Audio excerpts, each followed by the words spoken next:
On the 17th of June 2026, WION held WION Health Pulse in New Delhi. The on-ground healthcare summit brought together medical experts, policymakers and innovators to discuss the future of medicine and healthcare technology globally.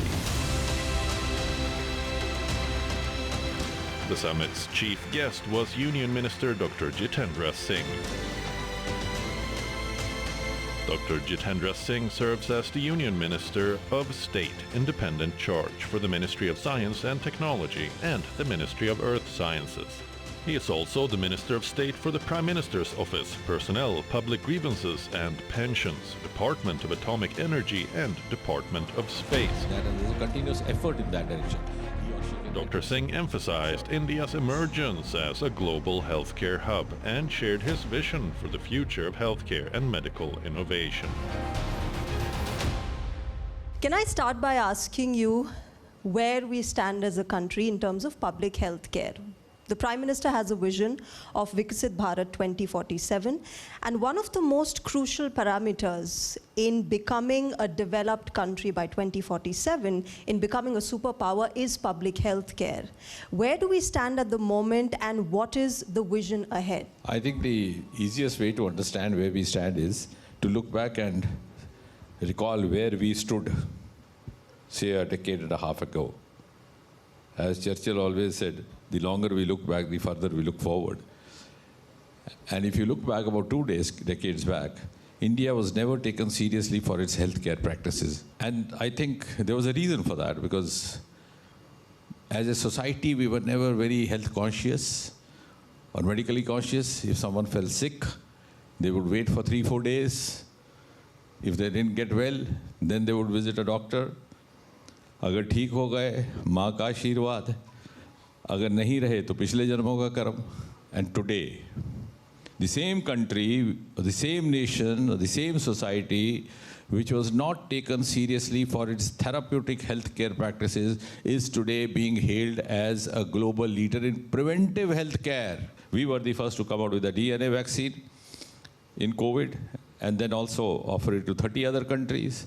Now we have HPV vaccine, which is known to be effective in cervical cancers, more so common among females, and likewise.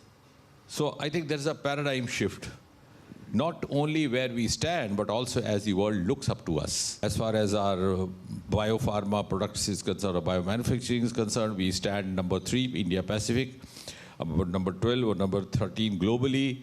We have made a niche for ourselves in producing devices, heart valves, which are cost effective without compromise on the quality, as a result of which we are also exporting, and we are also attracting medical tourism from outside. Anything that is available any part of the world is also available over here, and that too at a more cost effective option. As a result of which India is now emerging as a preferred healthcare destination for people from across the world. Earlier on, all the antibiotics, the trials were done outside, the salt was developed outside, right from the day the first ever antibiotic came to this world, which was penicillin, that time described as the queen of medicines.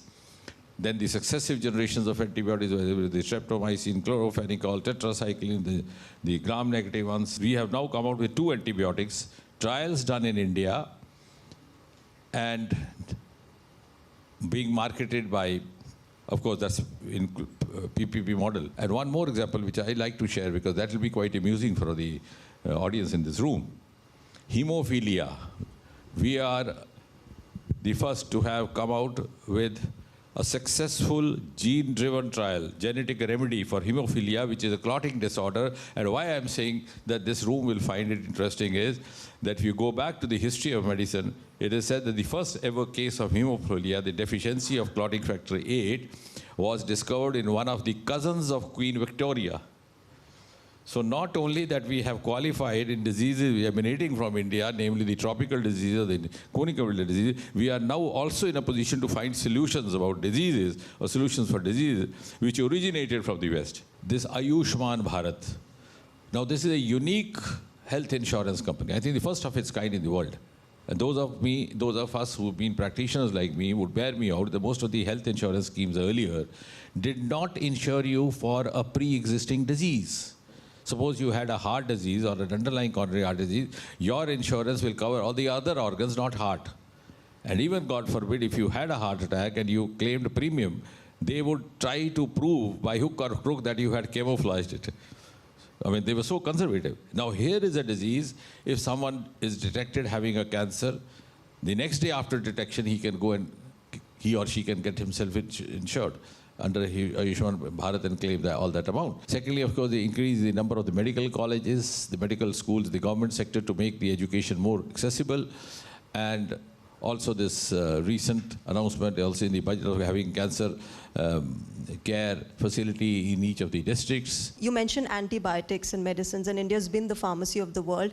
But there's a huge challenge of antibiotic resistance that has come in. And doctors like yourselves would understand the repercussions of what we're staring at. It might look like a small problem, but it isn't. How are we planning to, challenge this? Yes, awareness is the first step, but what do we do moving forward? About 2 centuries back, Oscar Wilde wrote that the precious pounds that are spent in treating a fever through medicine could be better spent on arranging a good caring nurse. Which in other words means that many of the viral fevers may not require a very heroic treatment. They might just require resuscitation of the body, some rest, avoiding exposures, some boosters, nutrition. But maybe the patient is in a hurry and the doctor is in also a hurry. So I don't blame either of the two because I've been a practitioner. So if I don't, तो वो कहेगा उसी के घर जाके कहेगा तू doctor बदल दे. Oscar Wilde sir also wrote, the only thing I can't resist is temptation. And when you have an antibiotic in front of you and you have, a rush hour office and you have a corporate job. But actually that is also a misplaced impression because certain viral fevers would again take same time even if you give an antibiotic. So for example, if you have common cold, acute coryza which is called, even if you take antibiotic, you're not going to get rid of it for less than 3-4 days. Yeah.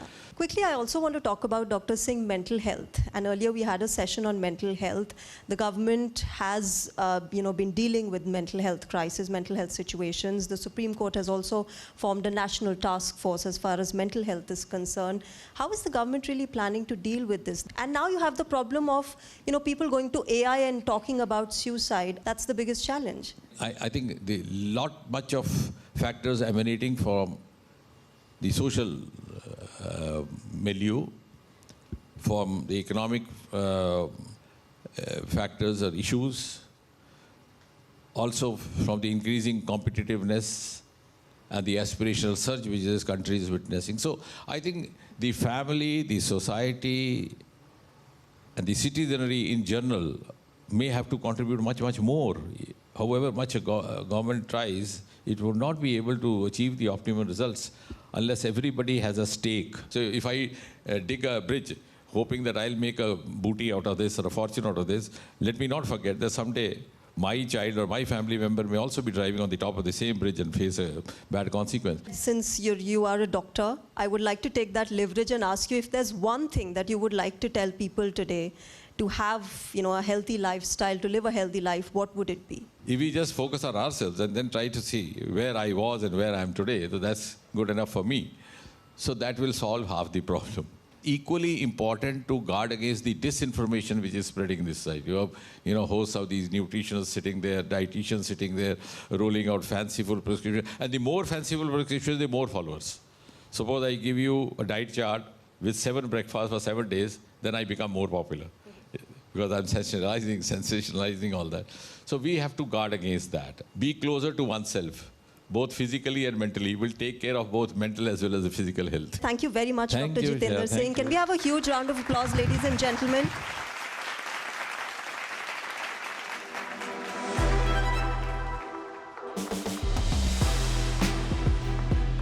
At WION's Health Pulse Summit 2026, a session with leading healthcare experts discussed how artificial intelligence is transforming healthcare in India and the opportunities and challenges of digital integration.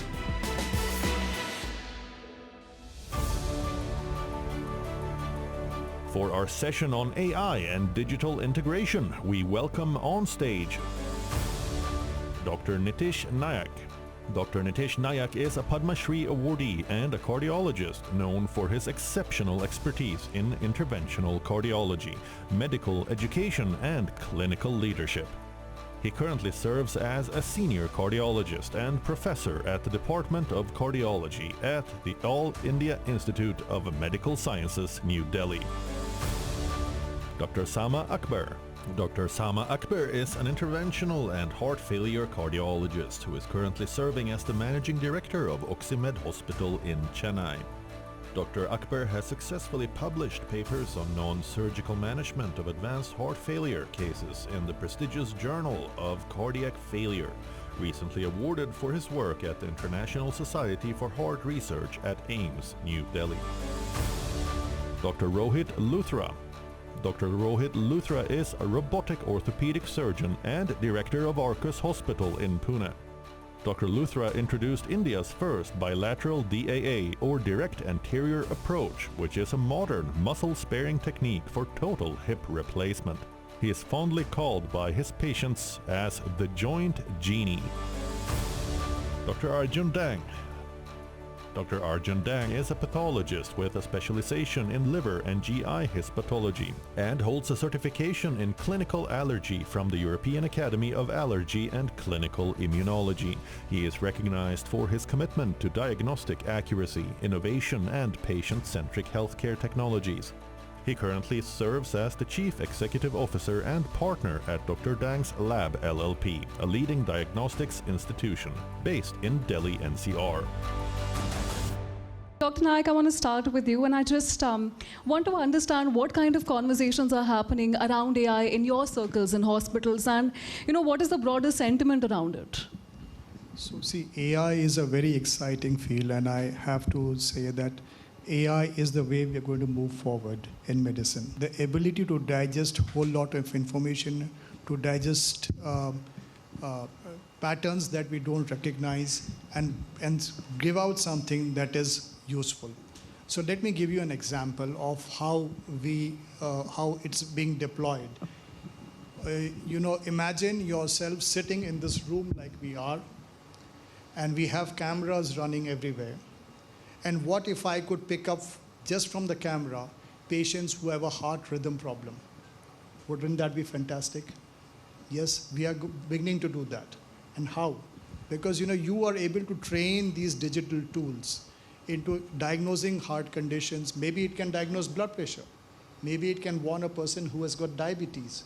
Maybe it can diagnose some other condition. So, these things are patterns that hitherto went unrecognized. My next question is to Dr. Akbar. Dr. Akbar, do you have patients who are coming into you, with diagnosis from ChatGPT, convinced that they figured what the problem is, what the cause of the solution is, and how do you tackle people like that? I look at AI like umpire's call. If it's hitting the stump a little bit less than half the ball, it's still umpire's call, it's out. But there's some human aspect to it. But unfortunately, we don't have only 2 or 3 DRS reviews in our OPD.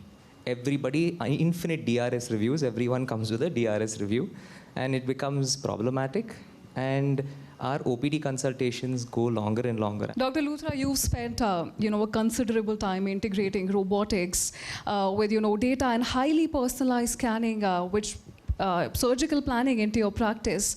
When you look at the operating room today, where do you think technology has made the most genuine improvements, and where do you think that human judgment still remains sacrosanct? When we integrate robotics or AI with surgical parts, so what AI is doing, we're doing pre-operative CT scans for our patients, which you're not doing when I'm doing a conventional surgery.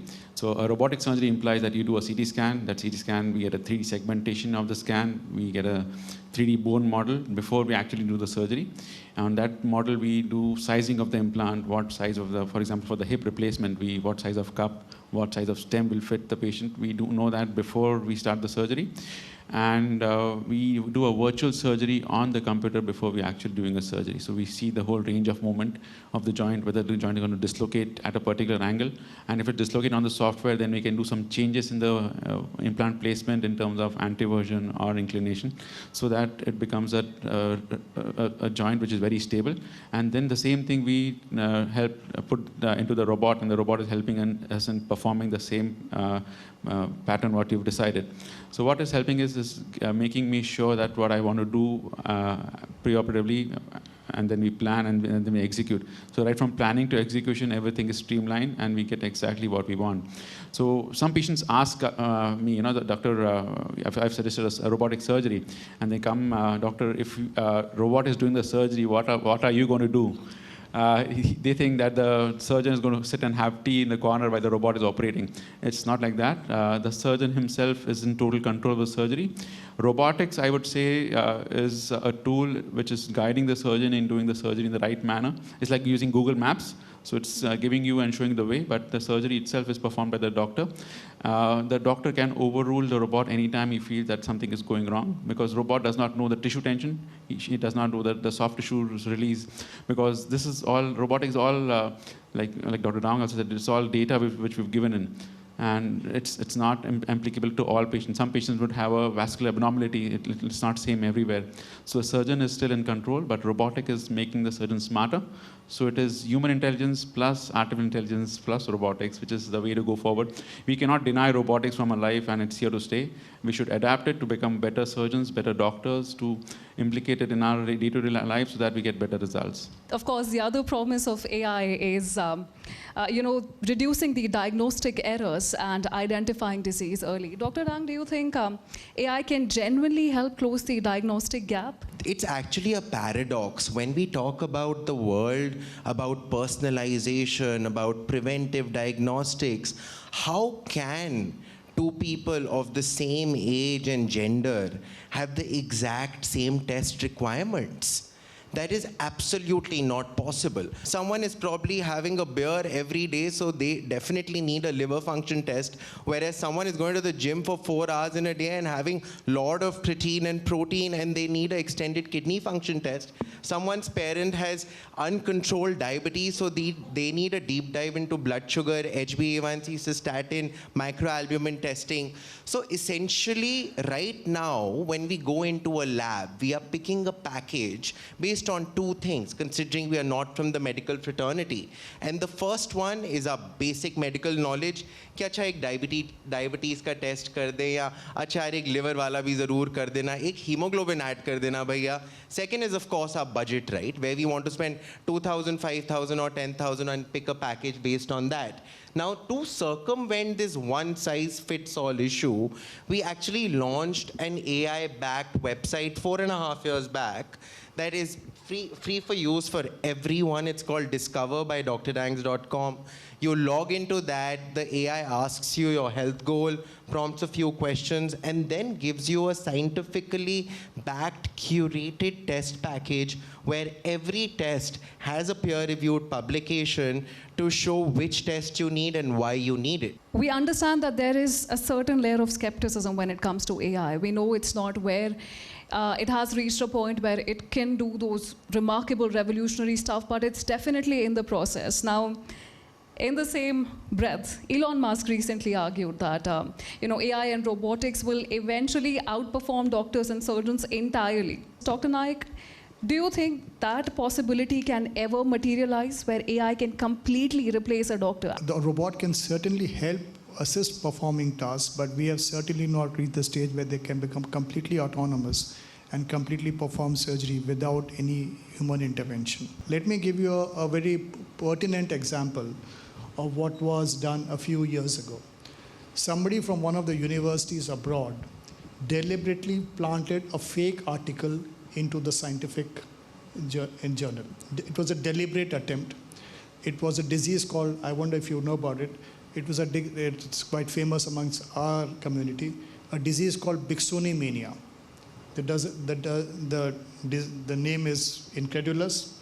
There's no such disease whatsoever. So, you cannot completely depend on AI. Healthcare has followed a certain sequence for the longest time. You have a disease, you get it diagnosed, and then you go for treatment. Now, if AI proceeds on the trajectory that it's on, and prevention, we've always said prevention is better than cure, and if now that is materialized, what happens to the hospital economics, and how do hospitals adapt to this change? Usually, it's smart, it's evolving, so it's able to see which answers are getting more reads.